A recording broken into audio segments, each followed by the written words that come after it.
Orang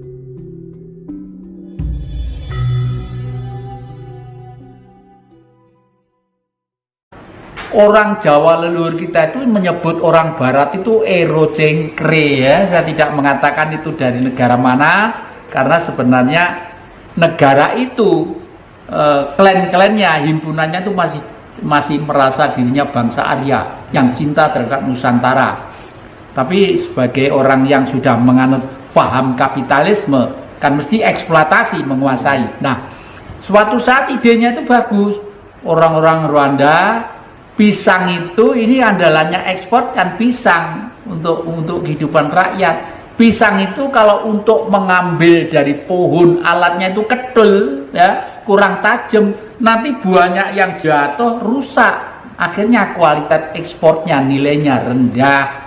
Udah jangan khawatir, saya akan memesan guaman yang tajam. Akhirnya dia memesan di salah satu negara di Asia di utara sana ya. Itu tajam banget. Tajam di impor dari sana ya, besar-besaran itu. Tapi diam-diam orang ero cengkre di sana tadi yang sudah kuasa ratusan tahun mengatur bagaimana supaya rakyat di sana itu tawur dengan pusaka itu, dengan gaman itu. Akhirnya dijadikan dua kubu ya. Kubu satu misalnya, kubu satu itu kubu A itu anting-antingnya di sini, lalu kubu B anting-antingnya di sini. Suatu saat diprovokasi, Rwanda itu sebenarnya adalah tanah milik leluhur orang yang anting-antingnya di sini. Kamu tuh berhak menjadi pimpinan di sini gitu, berhak menjadi pimpinan nomor satu di sini. Kalau sekarang mungkin presiden apa gitu atau raja gitu ya. Yang satu juga diprovokasi. Sebenarnya Rwanda itu adalah negara miliknya orang yang anting-antingnya di sini, yang asli itu. Akhirnya diprovokasi tawur, bacok-bacokan gaya gaman yang diimpor tadi itu. Sampai ribuan itu mati. Tapi setiap manusia mengalami sesuatu yang abnormal, yang Maha Kuasa itu sifatnya adil. Hadirlah seorang Satria Piningit, seorang insinyur yang dulu tuh pernah belajar di negeri Cina. Melihat keadaan di negeri Cina, dia sangat tertarik sekali. Akhirnya dia pergi ke sana minta bantuan kepada negeri Cina. Saya kan sudah pernah belajar di sini. Cina begitu maju. Sekarang saya minta imbalan, tolong rakyat saya yang miskin, hidupnya kumuh, hidupnya ndak karuan, rumah-rumah berantakan karena di Afrika yang sangat terikat, tolong dibantu dari Cina. Bagaimana supaya Rwanda menjadi negara yang terbaik? Waktunya dikirim tim ke Cina, besar-besaran, ahli ini.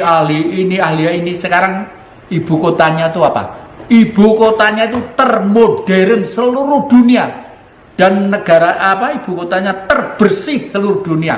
Income per kapitanya sekarang 10, berapa gitu, yang dulunya 0,4 berapa gitu, berubahnya tajam sekali ya. Itulah, jadi apalagi dalam dunia global ini sudah barang tentu kita membutuhkan suatu kerjasama satu dengan yang lainnya. Nah, akhir-akhir ini kalau saya cermati, kok masih ada beberapa kelompok yang mengarah supaya kita itu anti Cina. Ini kalau kita diharap anti Cina, konotasinya itu rame lagi. Seperti pada waktu tahun berapa gitu ada anti Cina. Akhirnya toko-toko dibakar, ini dibakar.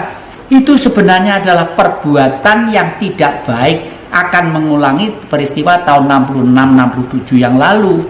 Itu tidak bagus ya. Kenapa Bung Karno pada waktu itu membuat Nasakom? Karena dengan nasional agama dan komunis, untuk merebut Irian Barat itu akan mudah, karena kita dibayang-bayangi seakan-akan dibantu Rusia sama daratan Cina. Tujuannya Bung Karno pada waktu itu ya. Tapi Jatikusumo pada waktu tahun 63, waktu kuliah di Semia Kosgoro, sudah meminta supaya PKI dibubarkan. Dan Bung Karno sampai tindak ke Blitar, marahi saya gitu. Nah, baru saya ngerti bahwa Nasakomnya Bung Karno tujuannya seperti itu. Karena waktu itu, kowe napa kok ngamuk minta PKI dibubarkan? Nggih Pak, soalipun napa? Kalau pas wangsul sekolah, pulang sekolah, itu mendengarkan guru-guru rapat. Nah, tugas kita adalah mengkomuniskan Indonesia, karena kalau Pancasila itu Indonesia aja banyak yang tidak senang. Buktinya apa?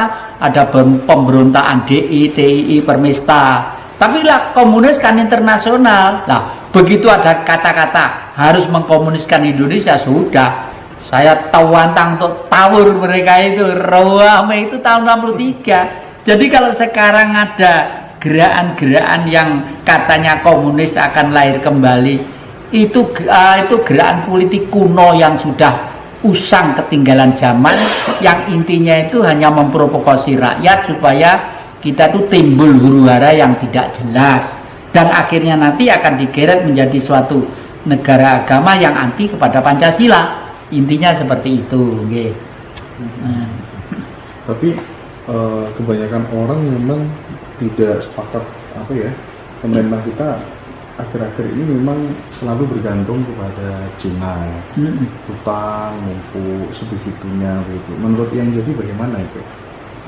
Kerjasama itu sebenarnya secara politik bagaimanapun harus 1-0 untuk kita, 1 untuk kita, 0 untuk sana.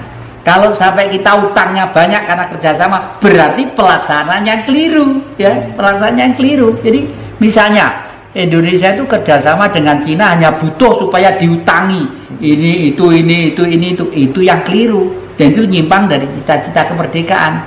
Oh, kita tuh lebih kaya kok, lebih kaya. Harta kita, kekayaan kita Sabang Merauke itu jauh lebih kaya. Lautnya, hutannya, tambangnya segala macam. Lah kok ke Cina, utang ke Cina, ya kita yang salah. Dan ini kelihatannya sejak tahun 1965 ini sudah terkondisi sedemikian rupa sehingga kita tuh ketergantungan terhadap orang lain itu sangat besar. Sehingga penerusnya untuk meneruskan ya ketergantungan, ya. Iya, kalau zaman Orde Baru masih lumayan lah, meskipun nyeleweng dari Pancasila, tapi sudah masih tegar lah, ya, masih tegar, nasionalismenya masih tegar, cuma secara ideologis tergeser, lalu dampaknya menjadi sekian ini. Buktinya apa?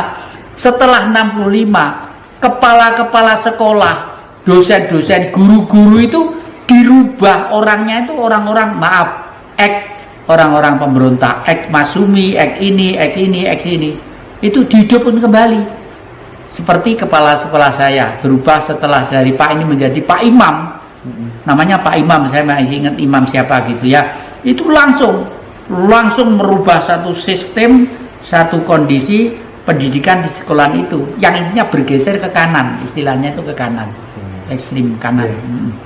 Setiap orang pasti memiliki figur yang diidolakan, punya guru ideologis, punya guru untuk bertahan hidup, terus kemudian punya guru untuk apa tuh namanya berpolitik. Nah, saya ingin yang jadi sampaikan kepada seluruh pemirsa barangkali, siapa guru-guru yang saya sebutkan tadi yang menginspirasi dan sangat berpengaruh terhadap kehidupan yang satu? Ya, pertama kali guru bertahan hidup, karena apapun manusia untuk bisa bertahan hidup lewat zaman atau tantangan apapun pula. Guru saya bertahan hidup itu adalah ibu kandung saya, namanya Suyi. Ibu saya cantik kayak orang Jepang gitu ya, namanya Suyi. Karena apa?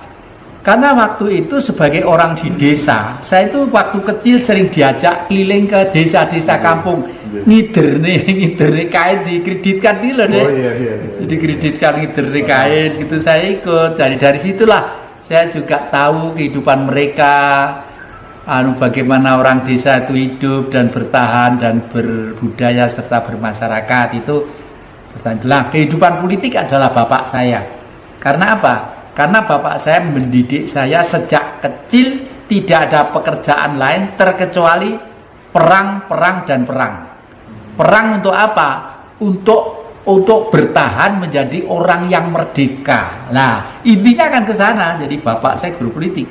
Tetapi setelah dewasa ini baru saya sadar, berpolitik itu tidak boleh ngawur. Harus ada tujuan politik dan dasar politik. Kalau sepur itu relnya itu misalnya dari Malang mau ke Tuban lewat Surabaya itu kan sudah jelas relnya. Lah guru politik ini adalah Bung Karno ya. Bung Karno adalah guru politik saya, orang besar yang kelasnya dunia dan sangat cinta kasih terhadap saya pribadi gitu. Oke. Soal saya juga lanjut kira-kira di masa remajanya yang menjadi kusuma ya, antara usia ya belasan sampai 20 tahun lah. Itu mohon diceritakan barangkali yang sekolahnya, terus kemudian saya dengar kabar meminta PKI dibubarkan, terus kemudian dipanggil BK, monggo ya, gimana itu? Jadi tadi sudah saya ceritakan minta PKI dibubarkan karena PKI tidak senang dengan Pancasila. Iya. Itu ya. Terus setelah itu masuk ke era reformasi dan era 65 semakin sadar bahwa PKI itu orang yang cerdas, partai yang cerdas ya. Karena apa? Karena dia itu menganut sistem politik dialektika, jadi tese, antitese, sintese. Tidak mungkin situasi seperti sekarang PKI itu akan tampil secara vulgar dengan lambang palu dan arit, tidak mungkin ya. Karena PKI sendiri sebenarnya itu tujuannya sebenarnya itu sebelumnya bukan satu kekuatan politik. Dia adalah himpunan manusia yang menghimpun tenaga-tenaga untuk bekerja. Jadi disebut komune, orangnya menjadi komunis. Tetapi setelah menjadi suatu negara, akhirnya dia butuh suatu peralatan yang namanya militer. Oleh karena itu yang membuat tank, membuat rudal, membuat peluru kendali untuk apa? Untuk perang. Nah, perang dan lain sebagainya itulah yang untuk leluhur kita sebagai manusia Jawa yang bertanggung jawab memayu hayu ing bawono di dunia ini. Itu tidak patut lah. Oleh karena itu generasi muda sekarang kalau bisa saya harapkan untuk dengan sabar dan telaten tetap berjuang lewat budaya untuk mewujudkan cita-cita leluhur kita di Nusantara ini. Nah, mempertahankan budaya itu kelihatannya lebih sulit lagi, lebih sulit karena lawan kita bukan penjajah tapi lawan kita adalah dulur-dulur kita, masyarakat kita yang lagi gandrung dengan budaya luar gitu. Iya. Tapi waktu dulu masuk sekolah itu sekolah yang mahal atau yang murah? Saya cari sekolah yang murah. Kenapa ya? Karena terus terang aja saya itu sejak SD itu otak saya tidak begitu encer, Mas. Saya itu termasuk orang bodoh dan cirinya kelihatan kalau menurut fisiologis ya. Telopak saya itu kan tebel. Telopak yang tebal itu kalau membaca 2 lembar gitu aja udah ngantuk teklut, tidur itu satu. Yang kedua, kebetulan saya itu keluarga dari dalang wayang Purwo itu. Jadi sering mengikuti Mbah Putri, Mbah Kakung main wayang. Jadi mesti banyak tidurnya. Makanya waktu sekolah dasar itu tidak naik itu 2 kali. Saya itu tidak naik 2 kali. Akhirnya dengan nilai yang terendah itu saya mencari sekolahan yang satu bayarnya murah, yang kedua kali tidak bertele-tele mengikuti ujian yang macam-macam. Nah setelah itu, setelah lulus ternyata ibu angkat saya dan bapak angkat saya diajak ke Malang, ya dimasukkan dalam perguruan tinggi yang namanya Fakultas Ekonomi Universitas Brawijaya. Karena Universitas Brawijaya itu sebenarnya yang mendirikan adalah orang-orang PNI juga. Pak Dul Arnowo, Pak Raja, Pak Ambyo ya, termasuk ibu saya.